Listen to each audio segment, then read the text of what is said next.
Cue intro music. That's Harry.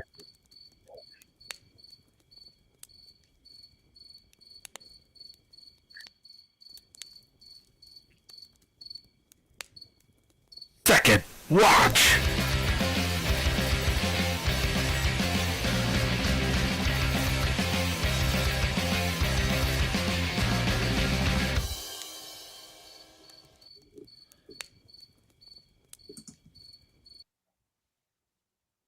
Hey, what is going on, everyone? Happy Welcome. Friday. Happy Friday. Yeah, post-Christmas chill stream. Good to see everybody. I hope everyone had a Merry Christmas, got everything they wanted from Santa Claus. We're joined by our good friend Brian today. Good to see you, brother. Merry Christmas, Happy New Year, all the greetings and salutations to everyone. Yeah. Before we really get started, I am going to do a quick disclaimer. Today was the day I decided to get sick. So I'm a little stuffy, a little congested. I'm going to do my best not to be sniffling too much into the mic here, but I'm really happy to be here. I had a really great Christmas personally. For once, my side of the family had no drama. In fact, it was great. I got to see my nephew, who was graduated from high school this year and enlisted.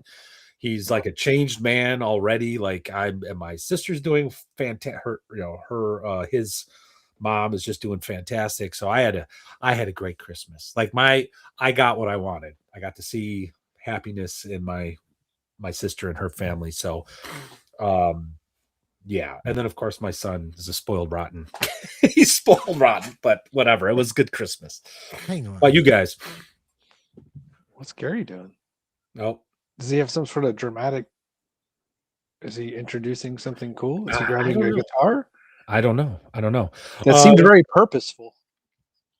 Oh, that is awesome. Are you going to fire it at the camera? I think he's going to shoot it. Yep. Oh God. Oh my God. Robert Chubby, good to see you. We got a super chat from Mercurius. Thanks, man. Let's start it. Yeah, let's get on it. We are going to do a Barrows and Borderlands giveaway today. We'll get into that later because I want to make sure we have who we're going to have. But we your kids are spoiled. This will be raffled. I'm going to put your name in a thing and see what happens. But Flint, good to see you, man. Saw you earlier today on your stream. I'm glad you had a good year. I think we had a good year. I'm not going to go into the analytics, but it's been a slow and steady increase in terms of viewership and subscribers. But I don't really give a shit about that. I can honestly say that Gary and I and Brian had a blast this year, especially the last 6 months when we got back from North Texas Con. That was sort of like a game changer. We got to meet a lot of you, and we really got to see what the industry is really about. I think a lot of what's on like X and Twitter and all that is a little smoke and mirrors. But I don't know. This last 6 months in particular for the show, this channel has been awesome. And you can even tell Gary, I said, because he was hounding me for months, we got to do a podcast again. We got to do a live stream or something. And I'm like, I don't know. But then I'm like, okay, we'll do it. But if it sucks, I'll pull the plug. I don't give a shit. And the funny part is, even when it sucked, it's been fun. So I'm not pulling the plug. Yeah, man. I think. Well, I know you had some things that you wanted to say, so we probably shouldn't get too deep into this yet. But one of the things, Hold about on doing 1 second. this. Oh, go for it. Did that blast involve Stars Without Number? Drink. Here we go. Okay. That's the game drink of the night. Oh, that's by the way, Flint. Thank you. You're coming on fairly soon. I don't know if you know that or not. Me and Matt were talking. There's all kinds of things to talk about tonight. So whatever your announcements are, whatever your list is, Matt, get to it. I want to go. Oh, I'll get to the list. I met the Funster. Oh, we didn't meet the Funster. Their lives were irrevocably changed for the better. A classic story. Absolutely. Yeah, it was kind of like a Hallmark Christmas movie, but without the. every night we get drunk, Chubby would throw us over his shoulder, carry us up to our rooms, tuck us in. I knew he was good people when he stuck around even after that first night. Yeah. For sure. No, actually, Chubby, you joke, but we had, I think North Texas for us was just so much fun. I wish I'd have been on a little bit better behavior and would have scheduled my drinking a little better, if you want to know the truth. Yeah. Because my drinking schedule pretty much started when I woke up.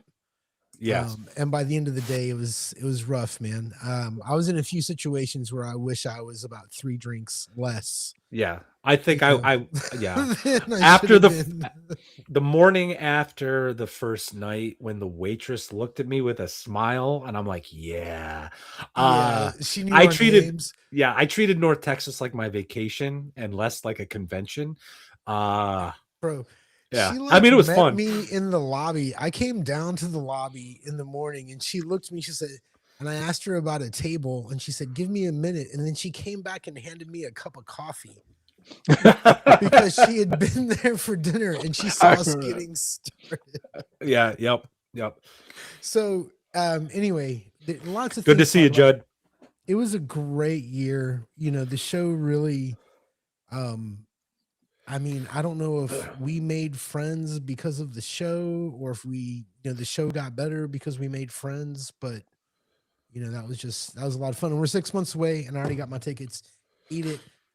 Yeah. Well, that's the thing too. I just want to, when Gary and I were talking about the topic for today, he's like, I don't want to spend too much time on the past.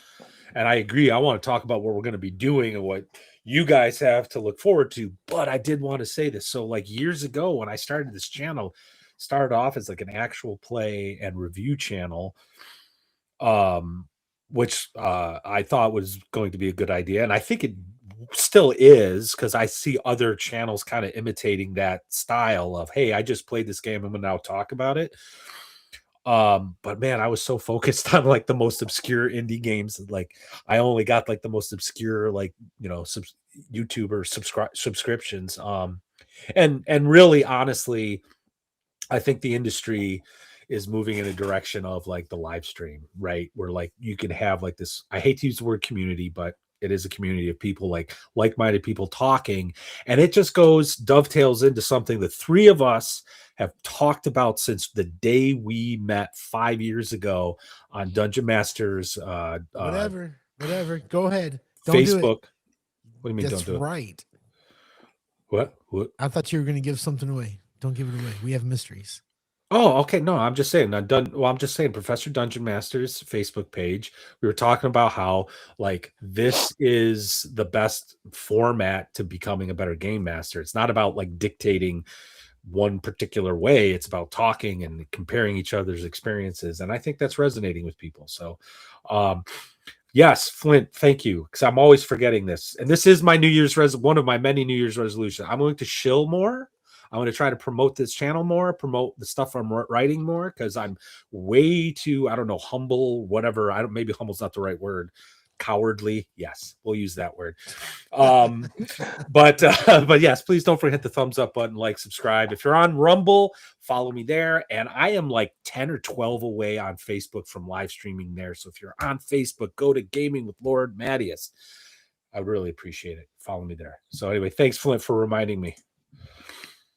Yeah, I guess we have some secrets. You want to talk about what we do have lined up, or we have a list that we're working on, and the list is of people we're hoping to have on the channel to talk to. I can tell you, while I have to confirm, when I was in Arnicon, Alexander Macris said he'd love to be on the show. So I wanted to wait till after the holidays to like start scheduling that. But I know Gary and I have a lot of questions for him about his philosophy, play style, that sort of thing. Things he's working on and the future for both Axe and Ascendant. But we have someone else that is a confirmation. We just literally got to get the date, and I think it's going to be in January. Well, Gary, maybe. Do you want to? I have no idea. So, one of my favorite. I just reached out to one of my favorite creators, and he's got a bit of a YouTube presence still, although not as much as Forever. But I reached out to Runehammer from ICRPG. I have email proof that he said, let's do this. Nice. But I haven't set up a time. Everybody's like, let's talk after the holidays. So yeah, that's really exciting for me. I can't wait to talk to him. What's up, Wibbs? And I know that I emailed with DM Scotty. He's going to be coming back, so that's going to be a lot of fun.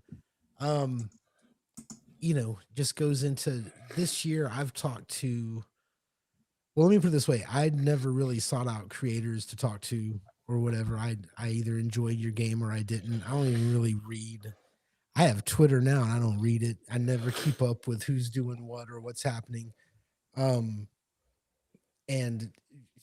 dude, the guests we've had this year, I've had so much fun talking to people who are publishing. And really, Runehammer is that guy. He is, to me, he is the epitome of DIY. Whether you're a fan of ICRPG or any of his games, that guy is always doing something. Yeah. When he's taking a break from making a game, he's like, let's open a game store. Okay, Right. So it's just kind of one of those things that I think are I'm just really glad we're coming.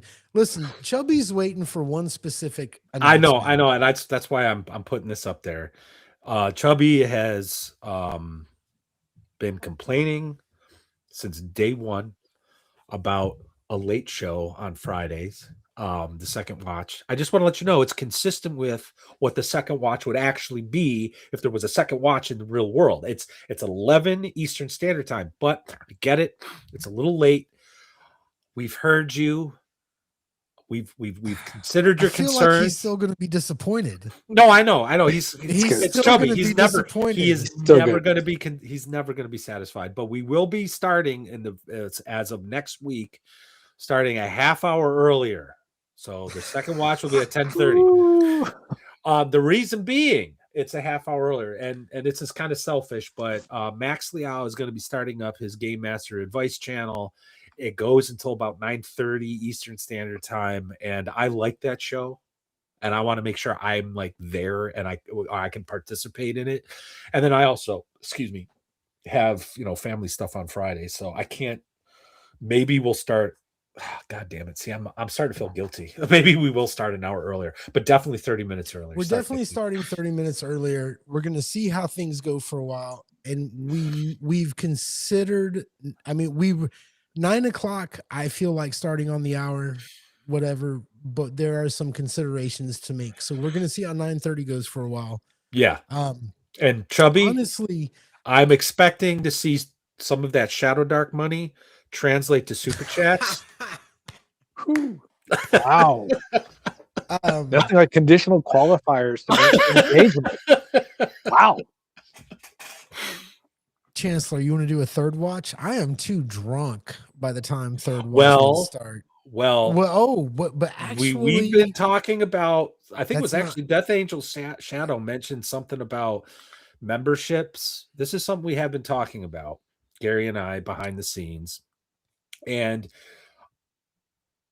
we even talked to Max Liao about it, because I if you were to pay me money on a monthly basis, I'd feel like compelled to like provide you with something substantive.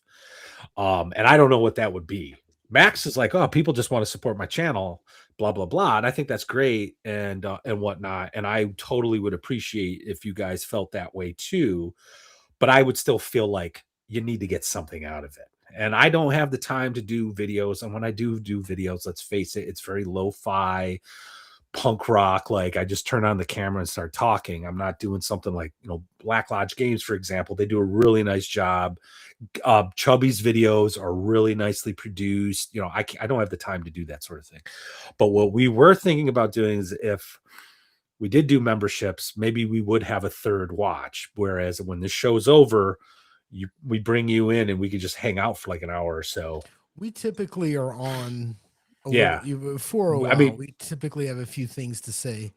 And typically there are a few things during the show that maybe we wanted to be, we want to correct, or we wanted, it gets a little deeper. We're a little more, it's not, how do you say it?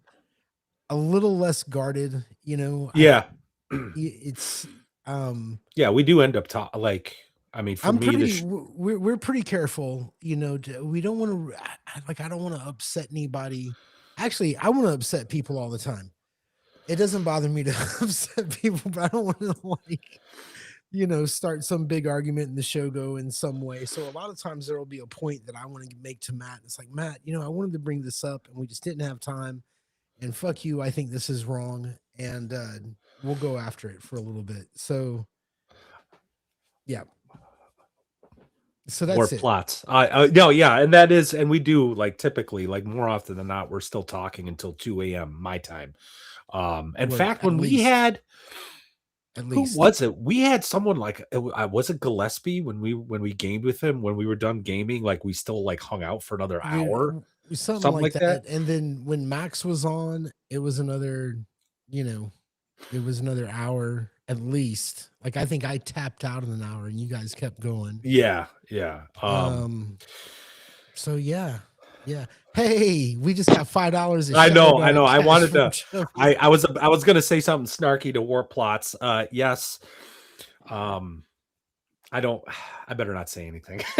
But so, that's funny. But anyway, $5 from Chubby. Dear Watchman, bend the knee to my velvet glove of sweet, sweet Shadow Dark cash. With the grace of my beneficence, I clad thee in semi-gold. Chubby, honestly, as much as I appreciate the $5, like as long as you let me eat the rest of your nachos like you did last year at North Texas, like where you have like 3 nachos and say, hey man, do you want this? That would be great. Just, hook me up there. What's next on your list, Matt? We've got guests. There's a list. That's another thing I do want to mention real quick. Man, we've reached out to some people. We've had very few people tell us no. Yeah. We, one of the things we learned this year is that, the worst somebody can do is tell you no. And we've had some great people on, and the other thing we've learned is that you don't always have to be the biggest guy. I think when I think of like all of the guests we've had, one of my favorites is BK Gibson. Like when Ben came on, he's so good. And then like the week before we have Rob on, who's finishing up, his third volume of whatever. Yeah. But, we've been real fortunate. And so far, I think I've only had, I've had one heartbreaker who was very polite to me. You know what I mean? It wasn't like, fuck you, I'm never doing your show. It was more like, hey, I don't do a lot of social media, check these other guys out. They might be interested. I've had a couple cold shoulders.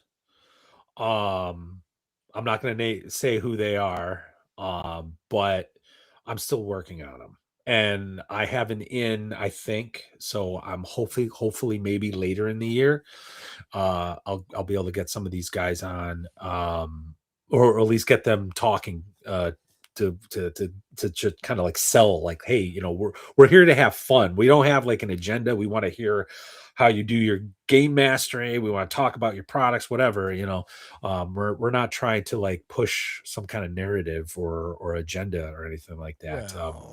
Well, maybe a little. Well, okay. Well, my agenda is that the hobby should be fun. Call me crazy. Right. I guess that's controversial, but we have a list of people that we're hoping to get back on. BK Gibson, obviously. Ben has just been great. He's been a supporter. I think he's very talented, and he's got some stuff coming down the pike. Rob Alderman, he's a friend of the show. He's a friend of ours. He's definitely going to be on again once he's ready to like talk about book 3. Like I said, we got Runehammer, Alexander McCrease. We're hoping to get Gillespie on. And then there's a few others that we're going to kind of keep cards close to our chest because we're not 100% sure. But if they say yes, it'd be really great. And let's be honest, some of these guys have been like, yeah, sure, let's do the show. And we haven't scheduled yet. So they're Yeah. so you never know what it could be the end of next year. But and there's some others, kind of cooking up, but we'll see what happens. Can I trace back for a moment, just back to Matt? You mentioned earlier just about how all of this started, the engagement with creators. Oh dear. Oh, are we going down that road? All right, hold on. Time out, Chevy. When No you think comment. about the fact that we three just kind of connected on PDM's Facebook page, I think that there's nothing more than Professor DM's ultimate goal of promoting independent creators. And probably for him to ever know, should he ever become known or aware of Second Watch, I think it would really do his heart a lot of good, or he'd be really pleased to know that it was his forum of how we all met, and to see now the circuitry that the last year has specifically been able to wrought with all these wonderful people from a lot of different shores of the hobby, of this big ocean of a hobby that you both really started back in January. And it's been really a wonderful thing to witness, to see the evolution of how also where we're at how we view the hobby, the things that we enjoy, because of all the wonderful people that we've met and the different ways that we now think. Yeah. So I think PDM would be totally down and jazzed to know that this tributary that came off his mean, if he were to ever see this, it'd be thank you, really, because I remember. So let me tell you how, if anybody cares, I'll tell you how this started. And then we should talk about some game shit. Or not. I don't know. We can talk Hamlet too. I want to. I was bored out of my fucking mind during COVID. Now, mind you, I'm from Texas, so we weren't like I don't even think we weren't like a year in. You know what I mean? Like I was bored pretty much from the get. And at some point within, I want to say a month or two, maybe even less, I was on Facebook, because don't lie, everybody was on fucking Facebook back then. And I was on Professor Dungeon Master's page, and I was so bored, and I was just like, does anybody want to start a podcast? Like every fucking American male between the ages of 18 and 65 did during the pandemic. And these two fools, there was actually another guy. Do you remember there was another guy? Yeah, I do. He had his own like historical podcast, so he was quote unquote experienced. And I don't want to be mean to the guy, but like he was allegedly experienced, but he had like all these tech issues, and like you remember that? And we were just like, bro, like we actually kind of wanted, shit. Yeah, and he like didn't, and we were like, okay, bye. Yeah. And I'm sure every podcast stream has a story like that. A collaborator just I don't say doesn't make the cut, but maybe just it's not a good fit, absolutely. For whatever reason. So so anyway, so we started this podcast. The podcast is long gone. You can't find it anymore. And there was some good things on that podcast, but I think most of all, it was good for the three of us. And I think it was good because it was COVID and we were bored. And I think it was good because at that point, none of us, we had very differing views on just about everything. Yeah. And if you remember, like that time when like rules light games were coming out, there wasn't a lot of the simulation stuff. 5e, people were kind of starting to kind of turn on. Well, it was the pandemic. So the people who had been playing 5e, they were starting to be like, holy fuck, man, I'm done with this. But then you had this whole new wave of 5e happening. I think it was shortly before or right at the beginning of the pandemic is when I discovered ICRPG and all of Hank's videos. Hank, it was really fertile at the time. There was a lot of stuff, I think we kind of get bottled in, or at least I feel like I get bottled into this sort of OSR community. Because I think right now everybody's playing old games, but I love, I was having a good time. The rules light systems didn't last. It's not like I'm playing them right now. Right. but I had a really good time with them. But that was just I think Star Wars was still relatively new ish, maybe. There was just a lot of fun things happening. So, and then we kept in contact, and I Well, bugged Matt. yeah. Well, that experience is, Texas being Texas was like, okay, we're done with being the COVID lockdowns. Me being in New York, they still wanted to keep the lockdown. So like, I'm like, okay, what do I do? They had to go back to work, right? And I like still home. So yeah, that's when I started this channel, like shortly thereafter, and I really, I mean, because when you guys met me, I was like, there's this awesome game called Lamentations of the Flame Princess. And that happened during the podcast. Yep. Because when we first started, you were in this 5e funk. I was just like, oh my hatred God. loop. Yeah. Yep. Right. Like you were so afraid. I mean, that's when I told, like, you hated that game so much. I told you to find new friends. Yes. Yep. Like that was literally, and to this day, I don't think that was bad advice. At that no, these are my boys that we've been to each other's weddings. I'm not going to say no to my boys. and I ended up being right. Persistence, because now we're in a Gods of the Forbidden North campaign. I've been seeding in Lamentation Adventures, and they are interested in Adventure Conqueror King. So, dude, I'm glad I didn't find new friends. What's next Gary? on your list? Because I want to get. No, I'm really glad that you didn't take my advice. I gave if here's the other thing, I'm really glad that we started doing the YouTube stream a little bit late. That there were already some good ones, because by that time I already understood that advice channels are all bullshit. Right? Yeah. Like even the advice channels that you agree with. Because and we can get into all this, whenever, but I have come to discover that I think the game is largely prep and improvisation. Yes, Judd. It was last week. The halcyon bygone era of last week. We got a super chat from Chubby. Thank you, sir. $5. We make choices that determine who is a part of our 150 real relationship in life. Dunbar's number. I choose to invest my time in the second watch. Huge ROI. Thank you, sir. Bro, that's Chubby, very nice, man. And we fight really with do you a lot and disagree and all that. And I hope that everybody understands that, like, Chubby really just likes to piss me off. And I like arguing with Chubby, and he's gaming wise. I can't wait to see him again at North Texas. I'm gonna give him a hug. I love that guy. I need to make a drink. Yeah. Chubby, thank you so much, man. We really do appreciate your support.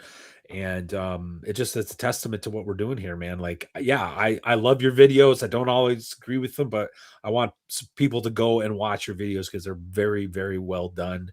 And just to kind of jump off of what Gary was just saying, like, I think a lot of advice videos are bullshit, not because of what they're saying, but I just think that you're going to get a lot more from like their sort of interpersonal connection, that like off the cuff conversation, that like what we've been doing, what we were doing when we were doing the podcast. So, because not every campaign is going to be the same. Not every composition of players is going to be the same. I just don't think there's a one size fits all, how-to philosophy out there. But it never should, and it never should be, right? The day that we're at that stage where we've become so sanitized and uniform in agreeance is the day that this is just top 40 music, and you're just moving the hits around. And I think you also bring up a couple things that as fans that are GMs long term, when you see channels and they're promoting technique, or they're having their own stylized approach because it's it's an entertainment medium, YouTube, singular one-on-one. When you look at someone like a Mystic Arts, for example, or Tomb of Lime.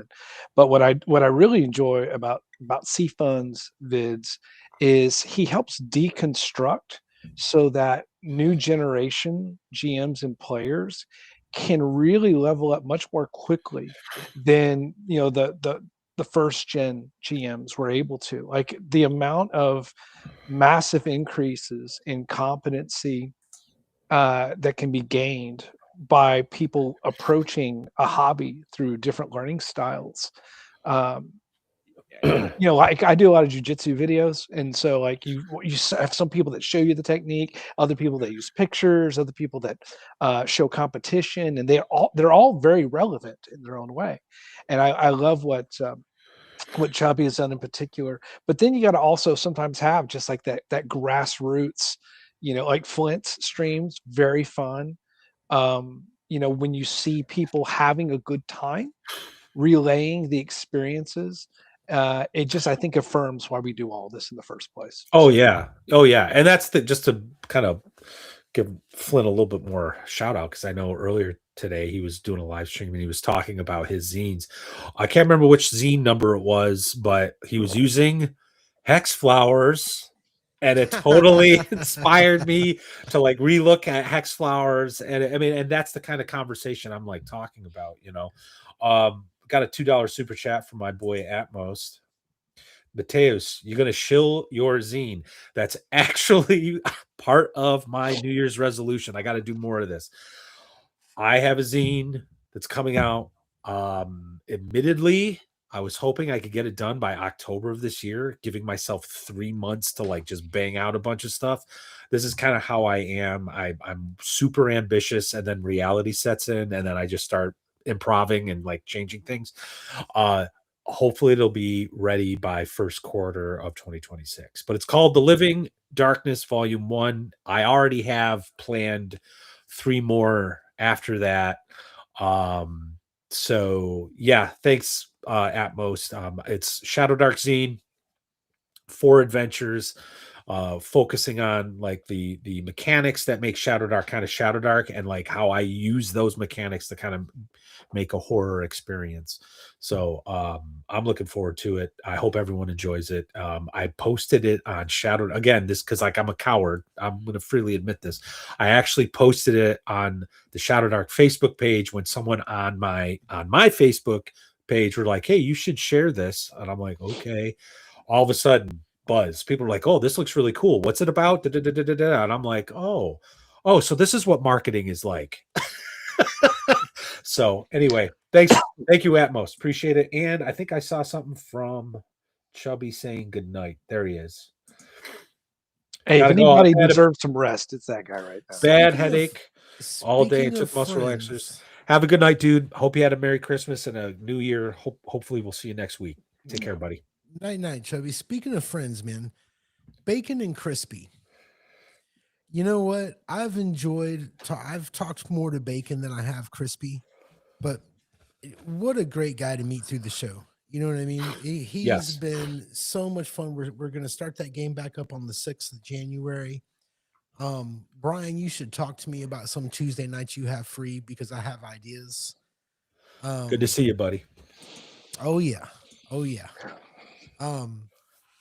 Anyway, just another example. Bacon, Crispy, more great people we've met because we started doing a silly little show. Yeah, well, exactly. And not just great people we met, but I mean, I know we have our criticisms of 4D gaming, but we like actually got like some instruction on it, like exposure. It wasn't just like we watched some video and then we did a reaction video. No, like we actually engaged with it. And I think that is infinitely more positive for your growth as a game master and as a person than, spouting off on the internet, dropping wrestling memes. Anyway, it's funny because 6 months ago, this was the year of making friends. But now he's drinking whiskey and he's sick. It's done. He's sounding better though. I know. I'm glad I listened to you guys. It's the whiskey. Yeah. No, but for real, it's been great. Bacon and Crispy have been nothing but I want to say a comment. I feel like I bother him sometimes with my questions. You know what I mean? I'm like, "Hey, Bacon, what do you think about this?" I've been leaving him alone recently because I know that him and Crispy are working on their 4D book, and I'm trying to give space for that. be on the show when that's ready to launch, by the way. Absolutely. I insist. Yeah, I absolutely. insist. But it's just another example of good folks. Yep. And it is crazy how many people it's just I didn't think I spent most of my gaming life gaming with my group, and my group would grow and it would shrink and it would grow and it would shrink. Now that I'm a father of 3, it's on the internet, Anyway, yeah, and it's just the people you meet just by talking to your friends is awesome. Start a show, everyone. Start a show. Anyway, we can probably also all say this. All of our games that we run or participated in this year got better because of this show. Yeah, absolutely. I don't mind it. Yeah. But I will say another thing is that the show really encouraged me to like step out of my comfort zone. The West Marches game. The West Marches thing. Like, I don't really, I think I presented it as a failure because it didn't go on for years and years and years. But if I look at it in terms of each session and how much fun everybody had and all that kind of good stuff, like, I feel like it wasn't unsuccessful.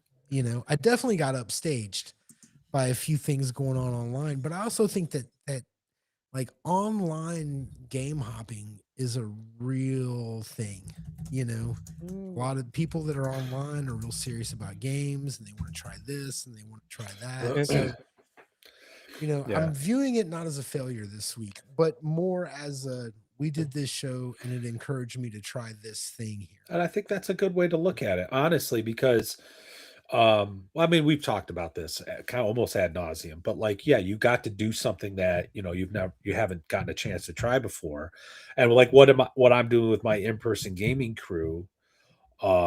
Contrary to what certain people may think, I actually find the Bro SR method interesting, and I'm slowly incorporating it into my gaming group so they can have this like living world experience that I know they want.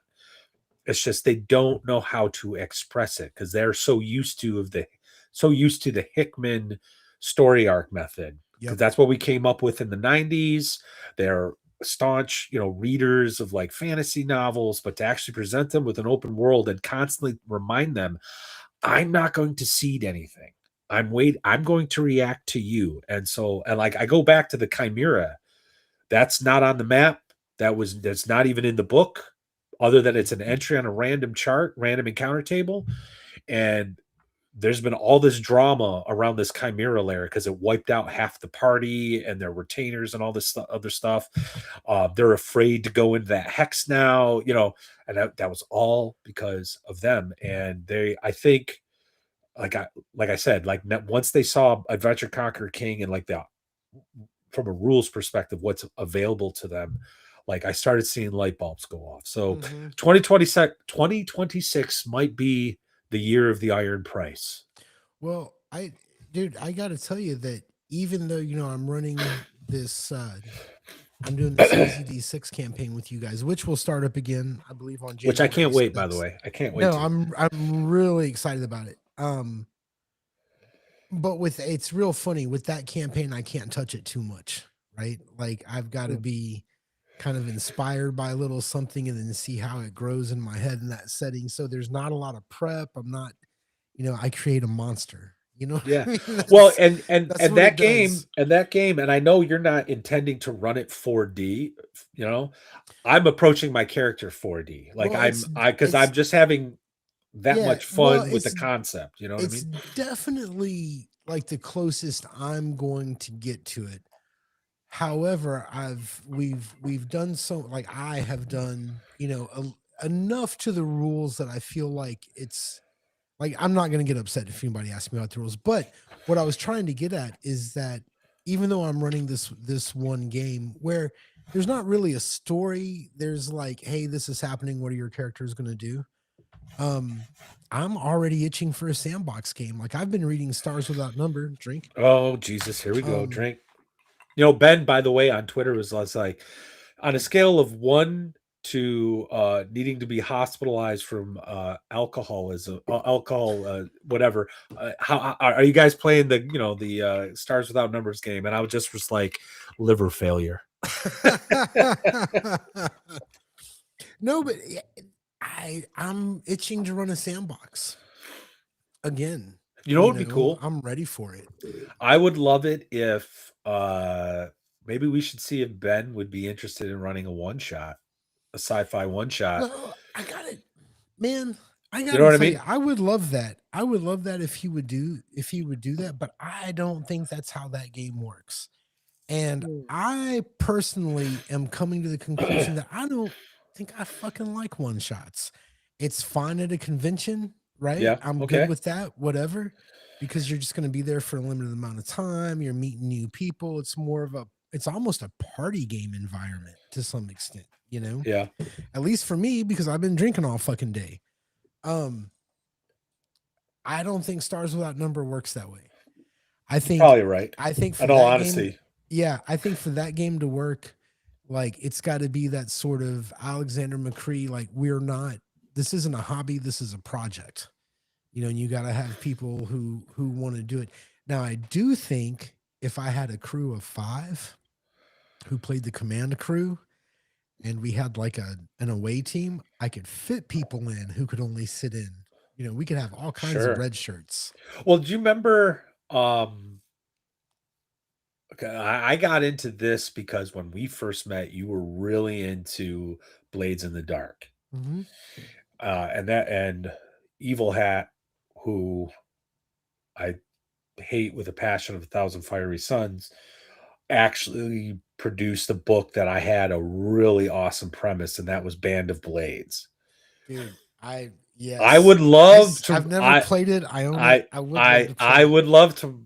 I don't want to run it though. I want to play it, but I sort of feel like you could run a Band of Blades style thing where you have players doing the meta. Yeah. The command crew, as you say, but then as they're going out, they're playing all these other missions and playing these lower level characters, and that would dovetail into the Bro SR technique. Matt, we're about to do a mail trade, and maybe you should offer me something up for Band of Blades as well, because I have a copy of it still. I've never played it, but I have it.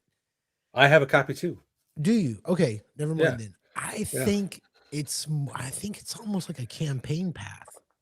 Like, I don't know how much room there is. Well, the irony, I'm not trying to pick a fight here. I mean this 100% sincerely. But when I first started really diving into the Bro SR technique, and they're doing all this patron level play, I was like, oh, this reminds me of Band of Blades. You know what I mean? Yep. Like there's like this very the only difference is Band of Blades has a premise, whereas the Bro SR is like, we just have a blank slate and let the players create as they go. That's the only real difference between those two, or I should say only real substantive difference. But anyway, we got a super chat. Atmos, another $5. Thank you, sir. What is it? Atomic runs a sandbox hostile game every other Thursday in the Discord, Mr. Wook. Gary. That is me on the Discord server. I feel like that is a natural segue into another topic about the new year. Discord? The Discord server. Yeah, it's about to get nuked. It's about to get nuked. Thank you, Atmos. It's the only way to be sure. Yeah, I know. It's overrun. No, it's actually not overrun. I've got a lot of lurkers, and that's fine because I'm a lurker on a ton of Discord servers. Word. And I have a core group that really like talking to each other, mostly in like the politics channel and the meme channel and the general channel. What I was really hoping this year, this is one of the experiments this year that just didn't pan out. This is my failure, right? I was hoping to like draw game masters there to like play, and like we'd have like these like robust conversations. Hopefully, I mean that was like the idea about the games we're running, the games we're playing, kind of like an extension of the second watch, and that just didn't happen. What happened was either you had really earnest guys, like one dude by the name of Magic Man, who really likes Vampire the Masquerade, but no one on my server is interested. right? Or you'd have another guy who's just like, I'm going to run Hyperborea, and everyone's like, sweet, and then they go to his server to play. Yeah. So what I think I might do is reorganize the thing. Those who are deemed game masters, you're still going to be cool. I'm still going to find something for you. You know, I'm not going to like demote you or anything. But what I think I'm going to do is just nuke a lot of what I was doing there and just create a really expansive hub of looking for group, looking for players. And then, so instead of it being a gaming server, it's a hub. So you guys could just feel free. And I'm just going to get rid of some of the extraneous stuff that no one's using. Atomic, who's a good friend of mine, Eric, I've been gaming with him for years. I'm going to let him keep, because he's still running. I mean, he still actually has a functioning table. So I'm not going to touch his thing, but we have 2 super chats in queue, Maddie.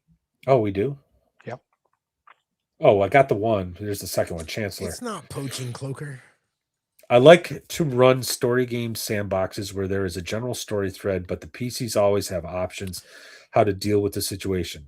Yeah, Chancellor, actually, I think I agree. That's kind of how I run sandboxes. Yeah, and that's really what I'm kind of doing with this EZD6 game, is that there's a goal, right? Like, not necessarily a goal, but like there's a problem. And however you solve it is up to you. I know the setting well enough to where whatever's going to happen, I'm confident I'm fairly ready for it. What I'm not ready for is the fact that EZD6 is designed to let players win, and I need to design harder everything. So you should be playing Lamentations of the Flame Princess. Not for this game. I'm teasing. Not for this game. I actually, Matt, it's right here. It's right next to me. I know. I don't know if we haven't mentioned this in a while, but I call, like, if I'm not reading a book, I get rid of it. And I still have that copy of Lamentations. That's because you're Gary, did you see him just pour a Shiner, a Texas Shiner? Yeah, he's been drinking them. We had to talk about Shiner before the show. Yeah. So if you join the members channel after the show, we'll talk about Shiner some more. Yeah. Years ago, I was listening to some country music song about a guy driving down like some route in Texas, and the lyric was the light shining through the Shiner Bock bottle. And I'm like, Shiner Bock? That sounds like a beer. I Googled it. I'm like, it is. And then I found it in my local store and I bought it. And I'm like, oh, damn, this isn't bad. It's perfect for autumn weather. There you go. Here in New York. It's a medium beer, but when it's hot outside, it's a heavy beer. Yes. I wouldn't drink this in the summer. I wouldn't drink this. Well, that's the thing, is like you go to ACL Fest, right? And it's a great day. Everything's great. And you got a choice. Is it Bud Light or Shiner Bock? Are you drinking piss, or are you going to nap like on the lawn? Yeah. Like, what are you doing? But going to Judd's comment about Discord spring cleaning. Yeah, I'm just going to go through. I was trying to create something. Can I just say something? Make it public. Go ahead. I want you to wipe out everything that doesn't have anything to do with games. I'm done. Well, I was about to bring that up, actually. Like, I'm open to that. We got someone from Rumble. Hey, man, Merry Christmas. Good to see you. Thank you. Oh, it's a Rumble rant. Word. Is that what they call them? Yeah. Oh, did we get to go ahead. Well, no, I did get to that one. We don't typically see the Rumble rants for some reason on Restream don't pop up. So that's why I have Rumble open here, and I'm trying to keep an eye on it. We get so few people on Rumble, though. So anyway, thank you very much. Merry Christmas. I hope you had a great holiday with your friends and family. Hope it was festive. Thank you very much. But yeah, most Discord servers that I've seen a lot of action on have the gaming side and then just sort of this other thing. And on its face, it makes sense because you're sort of building a community and not everybody wants to talk about games, and they become friends with somebody and they want to talk about the other stuff, but I have been on certain Discord servers that like especially politics, like just kind of consumes the discussion. And and you brought this criticism up before, and I kind of defended it, but after like 6 months or so, I'm kind of like, I'd like my Discord server to be about games. Well, and that's kind of like where I'm at. I You know what I also mean? feel like Discord is a utility. You know, the reason why people go to your channel and talk and then move on to the Discord channel of the GM is because it's I don't I like my memes. The memes aren't going. No, I don't know. well, it's in the end it's Matt's call, but because it is your channel, but I just think the Discord is utility to help people get together to do whatever it is they're going to do. It's a medium. Yep. It's a medium, and you're doing a gaming thing, and I get it, whatever. Everybody wants to post some shit, but it has nothing to do with why you're on Discord. It has nothing to do with the games you write, the show you make, the whatever. It is this whole other thing that is at the very least distracting, at most damaging. Yeah. No, I don't. I'm not too concerned. I'm not too concerned about any quote unquote damaging. We're not. The Second Watch is not about politics. We're not Diversity in Dragons, right? Check the Discord. But I'm not. I don't shy away from my politics. Like, if you want to know my God honest opinion, I'll tell you about whatever. But we made the decision that the Second Watch is going to be a conversation about game mastery and the games we enjoy. And the only time politics will come up is if we can't avoid it, like what happened with Charlie Kirk this year. Like, that's just something we had to talk about, right? So, but did we though? No, we did for a minute, and we moved on, because this is. You had Diversity in Dragons, that's your outrage, right? Like, we're pissed off. But now you're at the Second Watch. We're here to have fun. We're gonna crack some jokes to make you laugh in this dark time. And that's exactly what we did. And it was a good show. But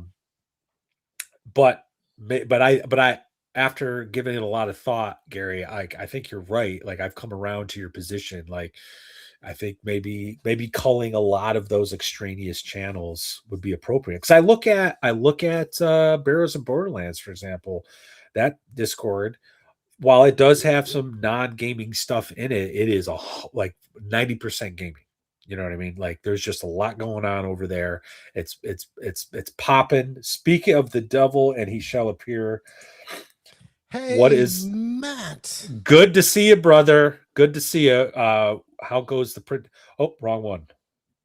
I clicked on the wrong one. Where did he go? There he is. What's because I started drinking whiskey. I was trying not to, but anyway. Good to see you, Matt. Really good to see you. We haven't actually done the giveaway yet. Just FYI. We're getting there. But that he's got a great Discord server, you know what I mean? And I think getting rid of some of that extraneous stuff will help. And like I said, I think being a hub, like, I'm not going to fight it. Like, people have their private Discords. They want to have that level of control as a game master to present this stuff. No matter how hard I tried to like give as much power as possible without total admin control, like, I get it. It's not enough for some people. And so I'm going to switch gears. So I don't know when that purge is going to happen. You should do it live. You should just do it live in the middle of a stream. And it's like, hey, everybody, here we go. And just go ahead and screen share and let us all see. Just nuke it. Missile command. You remember, like, when you said, just nuke the channels one by one. I mean, don't get me wrong. I'm sure there's some value in recipes. Maybe, you look at AI, I guess you got to have a place to kind of put that, to moderate that. Really real world politics go here tells me that you had to really affirm that. I did. Yeah.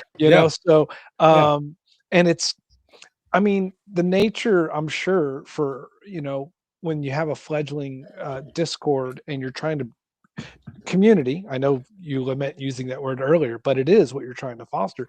But Yeah. ultimately, the litmus should always be: is it something that enriches the hobby and the purpose of the channel, or does it detract from it? And if Yeah. you feel at any point it's detracting from people's experiences to engage with what you're trying to create, then by all means, curate Well, away. yeah, well, this goes back also to sort of like the vestiges. Like, so when I got first into YouTube and X, well, then Twitter, um, there was obviously a particular, the culture war was alive and well. I mean, it still is. It will always be. It's just Western politics. But like, it was raging, and I, was picking a side. But now we're at a point, I feel like, I don't want to say a certain side is won, but things have reached a parity such that I think people who want to make it their brand, by all means, go ahead, yell at each other. I actually think it's a good thing. Not everyone agrees with me on this, but I do think it's a good thing that people are yelling at each other on X, YouTube, whatever. However, I literally do this for a living, and I want to have an escape. And so I want to be that guy that's like, hey, you got this earlier in the week, Friday nights, grab a drink, have a few laughs. We're going to talk about games, and we're going to disagree without being disagreeable, and and over the past year in particular, past 6 months in particular, the way the Discord is set up is antithetical to what the second watch is. You know what I mean? And that philosophy. So at the beginning, it was perfectly in line with the way I was approaching things, but I'm no longer in that space, in that mindset where I'm done. I'm done pontificating, I right? think, And yeah. now I just want to sit back, have a drink, and roll nerd dice with people, regardless of their politics, regardless of what they view. You know what I mean? So So I've probably mentioned this way too many times, and everybody's gonna get bored. But I was raised by my World War II grandparents in Texas, and you don't talk politics, you don't talk religion, and you don't talk about your sex life after you're married. Right? Like that's just the way it is. You don't do it. It's fucking rude, you know. So a lot of the times when I'm like complaining about the political channels and all that kind of stuff, um, it's because I like, to me, it's cringe to me. You know what I mean? It's like I don't need to know. I don't give a fuck. Vote. Go vote. I don't care.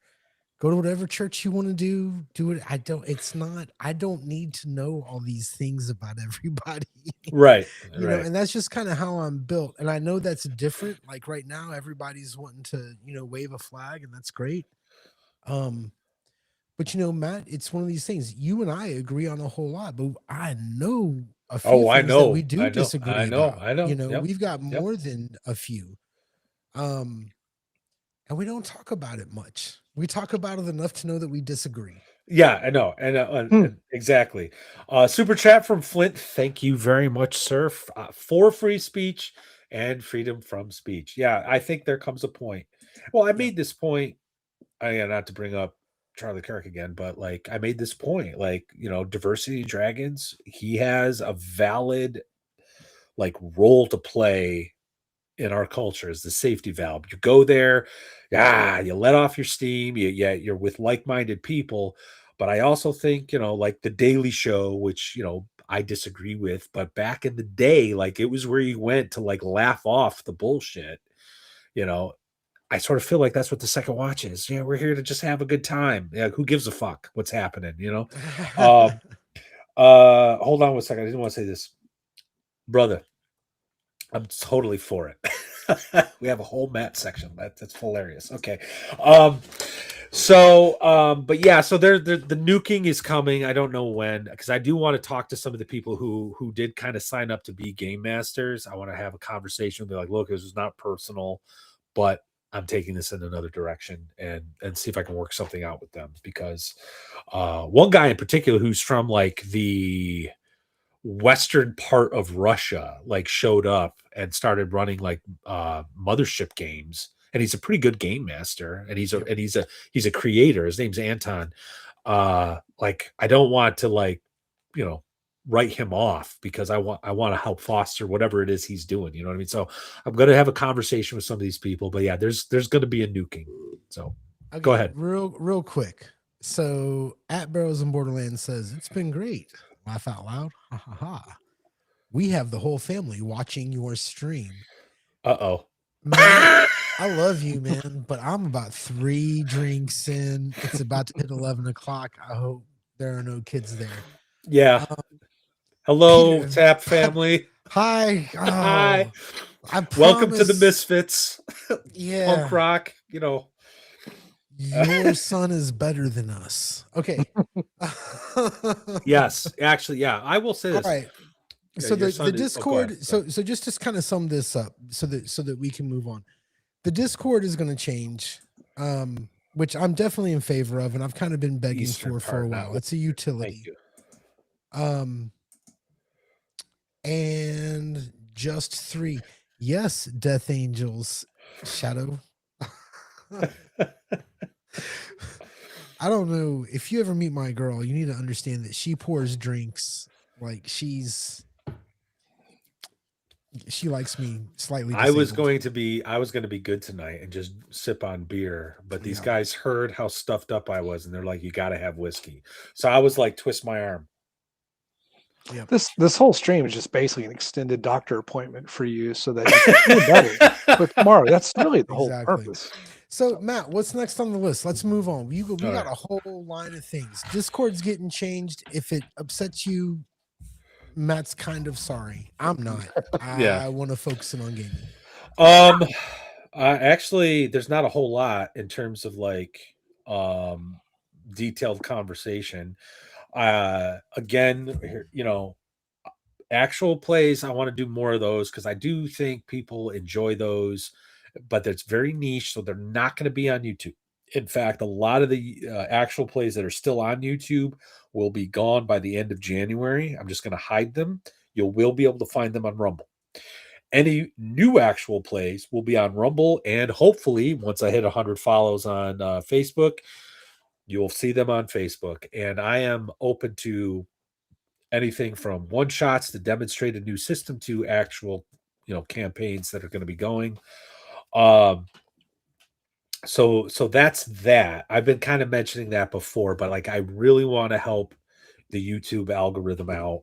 And so far, or not, shouldn't help out, but like work with it. Actual plays just don't do well unless you're 100% dedicated. And let's face it, if you've been watching my 3-year campaign, it's really just listening to me hanging out with a bunch of dudes that we're having a good time with. It's not like we're voice actors.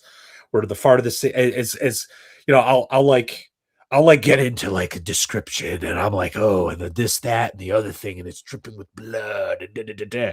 And someone's like, oh man, I guess I'm going to attack. And then I'll like say something goofy, like totally break the fourth wall or whatever. I mean, it's like sitting around listening to friends at a table. It's not interesting. Like, I vote firmly 100%. In fact, the final episode has had 93 views, and it's been out for 7 months. You know what I mean? So, but I know some people like it, and I do like them on occasion. I'll put them playing in the background while I'm working. So, but that's going to go to Rumble, because I don't think Rumble is sophisticated enough to have an algorithm. So, they're just like, people are watching. Oh, whoa, come people on in, guys. Come on in. You want to be part of a program? Here you go. But yeah, so that's definitely happening. But I do see a lot of activity, especially in the OSR on Facebook, which I guess I shouldn't be surprised by, because a lot of OSR people are a little on the older side, and older people tend to still use Facebook.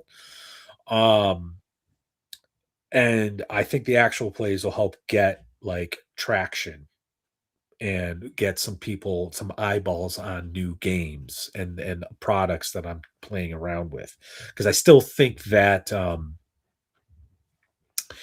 that model lends credibility. Like I don't like flip through reviews. I don't get anything out of them. It's just you reacting to the words on a page and the pretty pictures. I want to know, did you play the damn thing and was it fun? And that was the whole point of my channel when I first started it. So I want to be able to give you guys some level of credibility. Like, Mattias is actually running these things. Like, he's actually played Lamentations. He loves it so much. He's a fanatic. Everyone knew. Like, earlier this week, I jumped on DM Bloodworth's channel. First time really talking to the guy. But he knew who I was because he was talking about Lamentations. He's like, yeah, come on in. I know who you are. You're the crazy guy who loves this so much, So I still want to do that, just again for the credibility issue. So that's definitely going to happen. Shifting everything over there. You bring up the whole thing on the read throughs and the reviews. The reality is that sort of content actually has a very narrow audience, because for the most part, we as GMs have a tendency to fund and purchase all these various and diverse things, whether it's to add our existing game, or whether it's the dream heartbreaker project that we hope catches fire. So we normally are just going to usually buy. Like, I'm sure around the holidays, it's hard for your players, your 30 plus group, 30 years plus, not beer and pretzels. We're going to give them the title they deserve, but it's probably hard to be like, to buy gifts, because usually, I mean, look at your shelf. You have everything you want. So if you think about that from the perspective of a typical consumer who might look at a read through review to determine whether or not they're going to buy it, it's probably just a really small, narrow percentage of people that are actually going to make a decision on purchase based off of those read through page by page. Yeah. I mean, and then again, I'm not trying to throw shade here. Some people are going to see that, but some people will like Ben Milton, for him to do a review, one of his flip through reviews, you got to pay him to do it. Yeah. Now I get it, because he's like so popular and all that, so it kind of acts as like a gatekeeping tool, and I get that. But to me, it just sort of lends credibility. It works against his credibility, because, like, at the end of the day, it's like, this is an expensive hobby. Okay. And I want you to put your money where your mouth. Like, if I tell you, like, Nebulith by Zach S is worth picking up, I want you to know you can trust me. Like seriously, like, this is worth the money. And it is. It totally is. Like, I love that book. I can't wait to really run it and sink my teeth into it, But yeah, like, so, but when it's just nothing but, when you're doing nothing but flip through reviews, I'm just kind of like, okay, that's just your opinion, man. So well, that's what it all is. It's just our opinion, man. Yeah, but mine's more credible. No, it's not. It's not in any way more credible. There is nothing. There's no quantified sort of qualifications. Anyway, go on. What else hold up. Matt, I didn't pay Ben. He actually doesn't take money from folks. Really? Okay, that's news to me. Yeah, dude. Good to hear. Well, that's good to hear. That's good to hear. That's another thing I have noticed, man. It's so funny how on YouTube, and I've noticed this with the bigger people. Not us. We are not bigger people, but I've noticed this with the bigger YouTubers, that, like, everybody loves them and loves them and loves them, and then everybody fucking hates them. Right? Oh yeah. They have a lifespan. YouTubers have a lifespan. And people just turn on them. And I still fucking watch Professor Dungeon Master. I still watch Runehammer. I think the difference is that with a lot of those older guys, when I don't have to agree with them. You know what I mean? It's not like it's the gospel or anything, but I would kind of like to see that change. Go watch I'm not going to call anybody out. Go watch the old channels you used to watch. Give them another chance. There's certain ones you shouldn't watch again, though.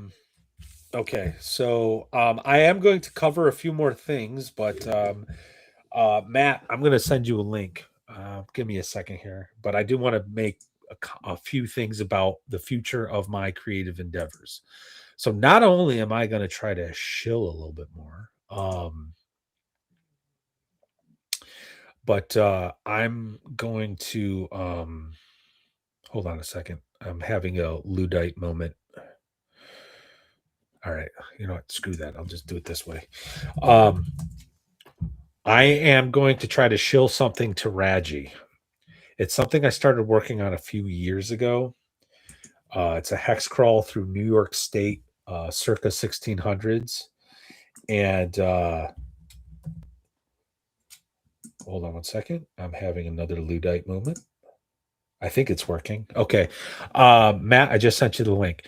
And I'm going to start play testing that hopefully starting next month while I finish up my Shadow Dark thing for publication. I'm really excited about it. Some of the stuff's already been play tested. My buddy Eric from Illinois, who was in my Lamentations of Elemental Evil, he play tested the character class. It's my Lamentations version of the Ranger called the Pathfinder. I'm really excited about it because it's the first. I'm actually going to really lean into the historical gaming and historical accuracy. So it's a challenge. It's going to be a challenge. And that's like at the end of the day, guys, this is like what interests me. I want something that's going to be challenging and different. Like I'm not going to name names, but like people have pumped out like their OSE supplements and whatnot. I'm like, okay, but it's OSE. Like I I'm kind of aware, it is what it is. But when I see something like what Lamentations does, or like the Red Room tries to do, RPG Pundit, it's different, and it challenges me as a game master. And I'm looking, when I write something, I'm trying to challenge myself. And you know what? I know I'm going to fail, or like I could fail, you know what I mean? But it's that risk that I look for. So, well, without further ado, one of our favorite people, Matthew Tapp. I'm having another Luddite movement. There it is. There he is.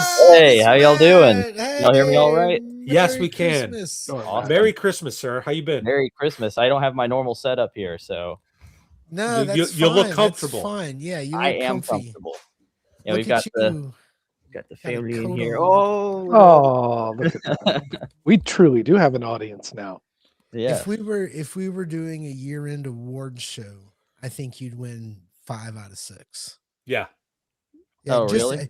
You'd win Twitter just for your tweet the other day when it was just all these copy machines just pumping out all your pages. That's great, man.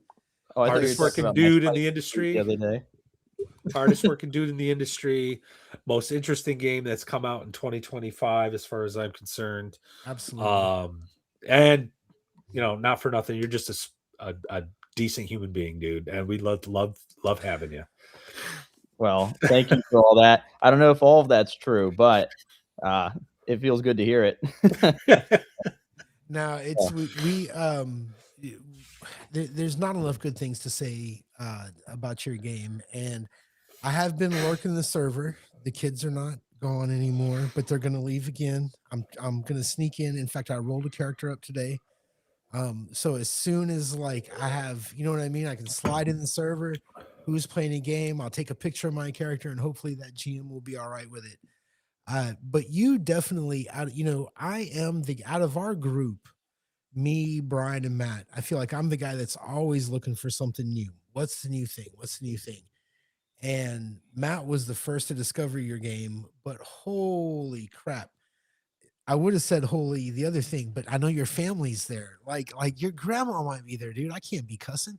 Anyway, everything about you, like I don't have any criticism at all. Like I've read probably, dude, what did I go through? What phases did I go through this year, Cloaker? I went through year 0. Well, I mean, let's be honest. If there's an equinox, there's a new system for you, right? I mean, it's wonderful. And again, it kind of goes back to the learnings of this year in review for the channel, that things are sticking for you as a fan and as a GM because of systems like what Matt's put together. That it's compelling some dedication, some because it's hard sometimes to stay perseverant, with a system or with a gaming group or with being active, and it requires a lot of dedication. Whether you're a creator like Matt, or whether you're a facilitator of the creative process like Gary, Well, the fact that other see, Matt. So here's the thing that Matt figured out that see, I'm just not very smart. Well, Matt, one of the things I look that I'm really impressed with is you just kept doing a thing until you were able to actually profit from it. But I don't feel like you went into it with the motivations of I'm going to write this game. And you know what? I don't know. You're that's stapling those things together. Maybe your profit, like I'm sure you're not, like buying a I'm- new car or anything, but I'm not doing it the just smartest way. It's still doing all the Are we alluding to a New Year's resolution where you're going to find a smarter way, or I think eventually I will not be doing it by hand anymore, which will be good. I've got a couple things in the works to try and get that done, but it's so hard because so many printing places they're just not up to snuff for what I like, which I hate to say, but I found a couple of people recommending recently, and I actually had one of them reach out to me, so I might have something. But Matt, I remember reading somewhere that there is some movement in domestic-based publishing houses to help offset this in the upcoming year. Hopefully, for ventures like yours, people see the value in that, and we bring some of that here, so that more products like yours can not only get out on initial run, but for persistent run as well. So, well, that would be good, because I also wanted to make sure it was printed in America. That was a big deal for me, and yes. having it local. But Gary, you brought up something earlier too, where you were talking about like how many games you've been playing. I think that's the right way to do it, because I'm sure you've seen on the server we're playing like 6 different systems on there. yeah. So, and we're always hopping around. I had one guy that was very confused. He was like, no, nothing. You don't need a rule book for anything you hop into, but Yeah, no, it's you know what? It's so much fun to try different. Excuse me. It's so much fun to try all the different games that are coming out, but you do miss, and this is something I'm hoping to alleviate. You do miss like the long make it to level 15 kind of campaigns. But my ADHD says that I've got to try this over here, and I've got to try that. I don't know if you've noticed this part on the server, but a lot of those guys are using the same characters and they're universe hopping, and so they're still getting that long campaign because they get XP and Barrows and Borderlands when they come back. So yeah, no, I think that's great. You guys have something so special there, because honestly, any organized gameplay that I see, at least here in the People's Republic of Austin, Texas, the organized gameplay that I see is it's pretty rigid. It's not people are running modules, you know what I mean? Like you see running this module, which is like great, everybody go out and read it before you play, lots of fun. But you guys are so free with it, and that's how games are supposed to be, right? Yeah. It's not supposed to be this like what I'm about to say is going to sound like I'm trying to stroke your ego, but it's not intended to be that. But like, I think one of the things I still play Lamentations, sir. As much as I like B&B, but to my point, whatever. Anyway, what I like about the way you're running your server is kind of exactly the type of game master like I think I've always tried to be and advocate here. It's not about you got to play this way or you got to play this one system or this, that, and the other thing. It's just like at the end of the day, what are we doing? We're sitting around with our friends playing games. Who cares if you're jumping from one system to the next? Who cares if you're like tweaking a rule that's like not in the rule book? Who cares? None of that should care. None of that should freaking matter. The only people who care who are paying attention to their subscribers counts. So good. I was about to say, I'm a 51-year-old man who is ready to have an argument with you about halflings. Like we should not be getting our feelings hurt over this shit. Yeah, I know. I mean? Yeah, exactly. Nobody should be arguing. Exactly. It shouldn't be a point of contention. And that's just kind of going year in review. I think we've been really good about having guests, from both sides. Yes, And 100%. I wish at some point it would stop being both sides and just be like different styles. You know what I mean? We play like this, but we have had that sort of, these guys are doing this and these guys are doing this, and never the twain shall meet. And even with our beloved patron saint Chubby Funster, I'll start talking about an Easy D6 game, story games, bro, and he will let me have it, and I don't think it's like that. These are games that we're trying to get away from all of that. We're trying to get away from all this daily routine. Well, yeah, and it's just not. I just don't think. I don't want to say it's like not good for the hobby, but because I guess on one level it isn't, but on another level, that kind of like, well, a quick anecdote. So when I was studying philosophy, I got into this discussion, lamenting the way certain schools of thought refuse to sort of talk to each other, and this one professor who I was initially intimidated by ended up coming out that I think he's like one of the best professors in my program. He goes, well, he's Greek, ironically. He's like, well, Matt, philosophy is inherently adversarial. I disagree. And he goes, there you go. And I'm like, fuck, you're right. Like, you're right. It is adversarial. And I think we have this impulse to like want to disagree and like rail against each other. But and the good things can follow from that. But I think when you start getting into like YouTube, chasing after YouTube money, that's when people start digging in their heels. And that's really where I just disagree with. And I'd rather we have these awesome conversations. You know what I mean? Real quick though, I got a question from Aled. Is the Pathfinder like hunter, nomad, native inspired, more like forest frontiersman inspired?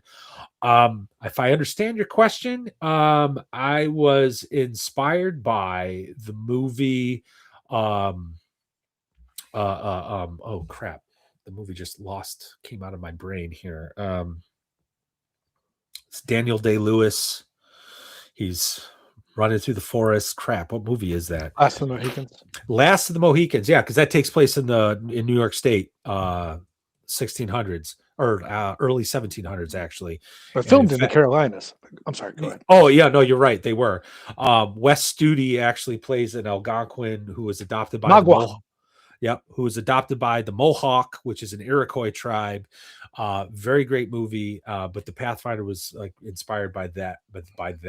I wanted to take away the magic of the Ranger class and keep it really all just you're a really skilled naturalist dude out there. So and then I think I saw a super chat at most $5. Thank you, sir. Mateos, your Discord needs a solo RPG voice channel for people to show off their bling toys, doodads. Do you use Obsidian? I have no idea what Obsidian is.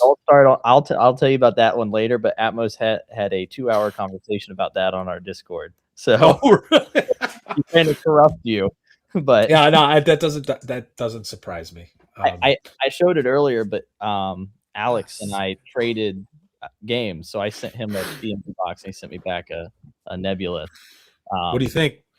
It's awesome. We're already working into the campaign, so if y'all want to, of course, why wouldn't you? Beautiful. Me and Matt were talking about Nebulous before the show, and I only have I've seen bits and pieces of it. I think for that one, as much as I don't like buying a lot of physical product because I'm in a small place in a city with a bunch of kids, you have to get that as a physical product. Like the way it's laid out and the art, it just deserves to be. It's one of the best.